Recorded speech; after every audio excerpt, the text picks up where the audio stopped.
Welcome to This Explainer. Today, we're unpacking a pretty fascinating divergence. Right now, S&T Bancorp is trading near $47.77. But here's the catch. Wall Street has pegged their price target at just $43.20. So why the premium? Well, when a stock trades noticeably above what the analysts predict, there's usually a pretty compelling story hiding in the numbers. We're going to dig into their latest SEC filings to figure out exactly what the market is seeing that the professionals might just be missing. To figure this out, here's our game plan. We'll meet S&T Bancorp, look at their Q1 2026 earnings snapshot, break down the deposit inflow, examine the headwinds and loan growth, talk about returning capital, and finally, weigh Wall Street's verdict. Let's jump right into Section 1. Meet S&T Bancorp. Just for some quick context, S&T is a robust $9.9 billion regional bank holding company. They're headquartered in Indiana, Pennsylvania, with a really solid footprint across PA and Ohio. But the thing we really need to focus on is that almost 10% premium they're commanding over the consensus street target right now. Like we mentioned, they're hovering near $47.77, compared to that $43.20 target. That is a massive gap. Moving right along, Section 2, the Q1 2026 earnings snapshot. Diving straight into their SEC filings, the foundation here is looking incredibly solid. They generated $88.4 million in net interest income. For a bank of this size in a current economic climate, keeping that core revenue engine humming is absolutely vital, and S&T is clearly executing on that front. And the trend is definitely their friend here. Net income has actually marched steadily upward, going from $33.4 million in Q1 of last year to $34 million in Q4, and now hitting $35.1 million this quarter. That translates to diluted earnings per share of 94 cents. Plus, they're delivering a very healthy 1.44% return on average assets. That basically shows us they are highly efficient at turning their assets into sheer profit. These are some incredibly steady metrics for a regional player. Now, what's driving this? That brings us to Section 3, the deposit inflow. Okay, look at this massive number. $306.5 million. That is organic customer deposit growth in literally just 3 months. It represents an annualized growth rate of 16%. Management noted this wasn't just a fluke in one area. It was broad-based growth across almost every line of business. At a time when banks are fighting tooth and nail for every single dollar, S&T is pulling in deposits by the hundreds of millions. And this triggers a pretty brilliant domino effect for their funding structure. Step 1, all those customer deposits pushed their total past the $8 billion mark. Because they suddenly had all this fresh, relatively cheap customer cash, Step 2 was slashing their expensive third-party brokered deposits by over $80 million. And finally, Step 3, they paid down a massive $115 million in wholesale borrowings.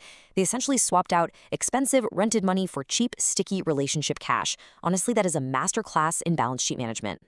But it's not all sunshine, which leads us to Section 4, headwinds in loan growth.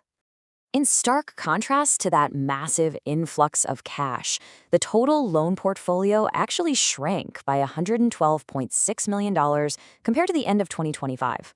So they have all this fantastic cash pouring in, but they're really struggling to actually deploy it into high-yielding loans. So what's causing the bottleneck? Well, management cited a perfect storm of headwinds. For starters, reduced commercial utilization rates, which basically means businesses just aren't tapping into their existing credit lines like they used to. They're also seeing elevated commercial real estate loan payoffs. You add in some fierce pricing competition for the loans that actually are out there, and even adverse weather stalling out construction draws, and you can see why they've been forced to moderate their future loan growth forecasts. So what do you do with all that cash if you can't lend it out? Section 5. Returning capital. They launched a very aggressive new $100 million buyback program in January. And they aren't wasting any time. They've already scooped up over 1.1 million shares at an average price of $43.30.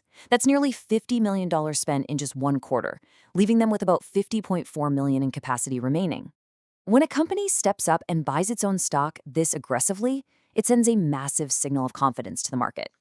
As CEO Chris McComish puts it, this program gives them the flexibility to deploy capital and enhance shareholder value, all while keeping the balance sheet strong.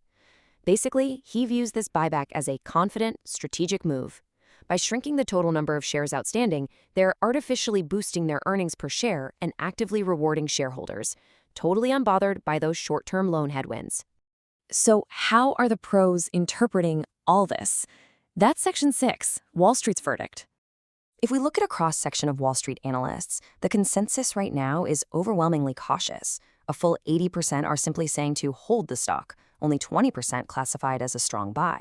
Interestingly, though, there are absolutely zero sell ratings, so they're playing it safe. And honestly, that explains why their $43.20 target is lagging so far behind the actual trading price. If we impartially weigh the two sides of this debate, the bulls are pointing straight at that pristine balance sheet. Specifically, they love the strong 11.65% tangible common equity ratio, which shows robust financial padding and, of course, that massive influx of core demand deposits. But the bears, they're pointing right at that weaker loan growth we just talked about, which obviously limits revenue expansion. They're expecting overall profitability metrics, like return on assets and return on equity, to stay relatively flat over the next couple of years. So I'll leave you with this final thought to ponder. S&T Bancorp is successfully hoarding all this cheap deposit cash, but they are clearly struggling to lend it out in a super competitive environment. Is the stock's current premium already pricing in an inevitable loan recovery? Or is Wall Street just completely underestimating the resilience, the earnings power, and the aggressive capital return strategy of this $9.9 billion bank? Thanks for joining me on this explainer, and as always, keep questioning the consensus.